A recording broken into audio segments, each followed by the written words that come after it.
Thank you, Mr. Chairman. Admiral Mullen, I want to thank you and the other witnesses for your service. I understand you didn't interview Secretary Clinton. Did you submit written questions to her for her response? We did not.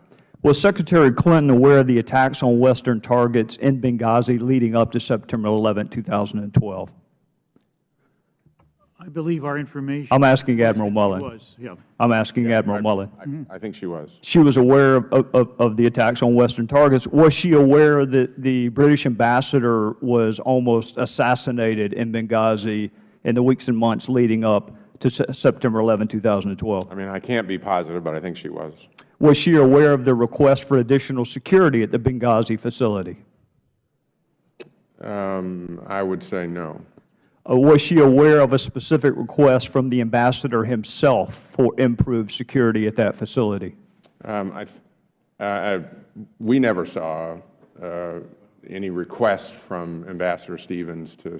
That wasn't my question. Was she aware of it? We never saw anything that indicated Ambassador Stevens asked for a significant upgrade at the facility. Well, there's been testimony that he has. My question was she aware of that? Was the Secretary of State aware of it? I don't know the answer to that. All right. And here's what I found confounding about that. The 1998 ARB, you start your ARB with a quote from a Spanish-American philosopher about history, and those who don't study it are doomed to repeat it. Yeah. And I found that interesting because the 1998 ARB recommended this: the Secretary of State should personally review the security of embassies and other official premises, closing those which are highly vulnerable and threatened.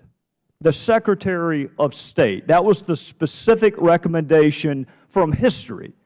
So you can understand, with all due respect to my colleagues who don't want to mention the Secretary of State's name, you can understand my question: did she personally review the security at Benghazi? I don't know that. Not all the evidence that we saw indicated no, but I don't know the answer to that. Did she personally consider closing the facility in Benghazi? Again, given the fact that a panel exactly like the one you co-chaired recommended the Secretary of State personally review it. My question to you is, did she? I'm not aware that she did.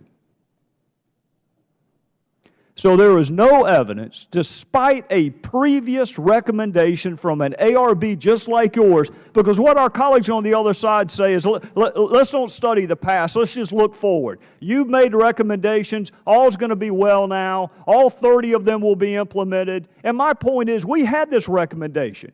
We had it in 1998, that the Secretary of State herself review the facilities and consider closing them if they are not safe.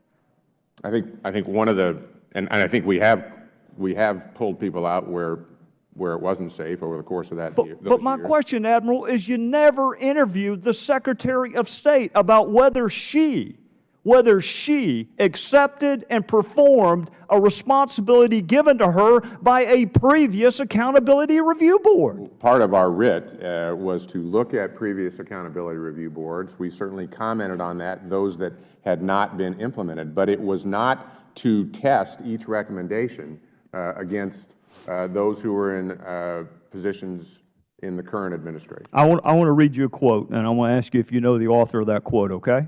The Independent Accountability Review Board is already hard at work looking at everything, not cherry-picking one story here or one document there, but looking at everything. Do you know who the author of that quote was?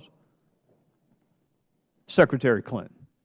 How could you look at everything when you don't even bother to interview the person who is ultimately responsible for what happens at the State Department? I think we've explained that we found no evidence that she was involved in the decision-making, and no need, therefore, to do that. But I just cited for you, it is her responsibility. According to an ARB just like yours from 1998, she should personally review it. Did you ask her whether she was familiar with that previous ARB recommendation? We didn't interview her, so obviously we didn't ask her. I will read you another quote. Over the last several months, there was a review board headed by two distinguished Americans, Mike Mullen and Tom Pickering, who investigated every element of this, with this being Benghazi. Do you know the author of that quote? No. Barack Obama. Did you interview him and ask whether he made any calls to any of our allies in the region and said, can you help us? Our guys are under attack. We did not.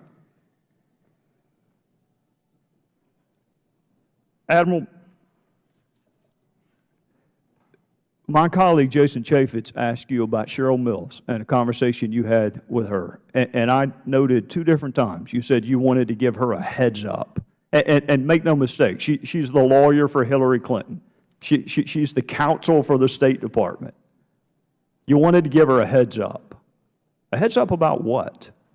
I specifically said that having interviewed Charlene Lamb and knowing that she was going to appear in Congress, that I thought she would not be, that she would be a weak witness. Were you concerned that she would tell the truth or not tell the truth? When you say not be a good witness, what was your concern? I wasn't concerned about whether she'd tell the truth or not. Well, that had nothing to do with it. Gentleman's time has expired.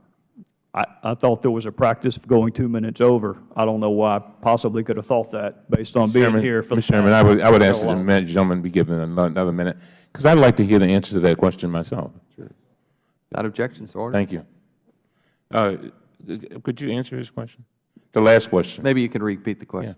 The question was a heads up about what?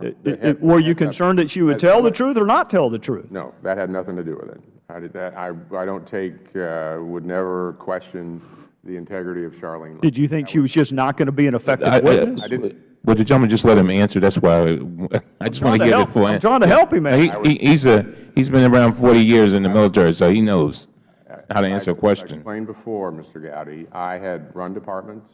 I had dealt with witnesses who came to Congress and representing the departments that I was in as best we possibly could. The intention of the heads up was to just, having sat down with Lamb, it was the first time I met her in our interview, that I thought there could be better witnesses to represent the department. Had nothing to do with the ARB. Better witnesses from what standpoint? At that time and place with respect to the events which had occurred in Benghazi. Well, Admiral, wasn't she a fact witness? I mean, the facts pick the witnesses. I mean, the State Department doesn't pick witnesses. The facts pick the witnesses. She was a fact witness, right?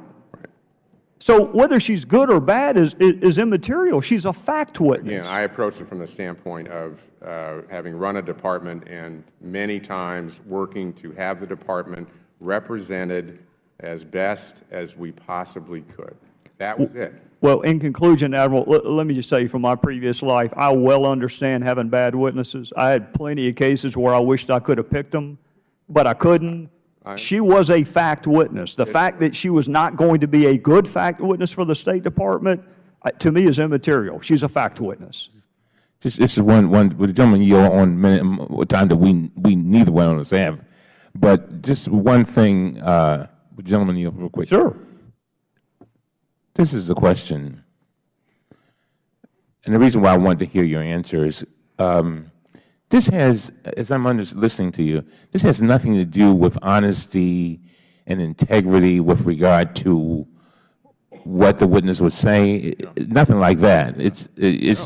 And what I mean, what did it have to do with? In other words, is it somebody, for example, if it's somebody who may not know the facts, may not understand? I mean, just what? I mean, I take Mr. Gowdy's point. She certainly was a fact witness. It was, from my perspective, a judgment that she hadn't done this before. Obviously, this was a terribly important issue, and to be able to represent that, particularly early in the process, I thought was very important, and that was the sole reason. And I take it that you wanted the best information to come to the ARB. At that point, sure. Right. To the Congress. To the Congress. Very well. This had nothing to do with the ARB. All right. All right. I yield back. We will make America great again.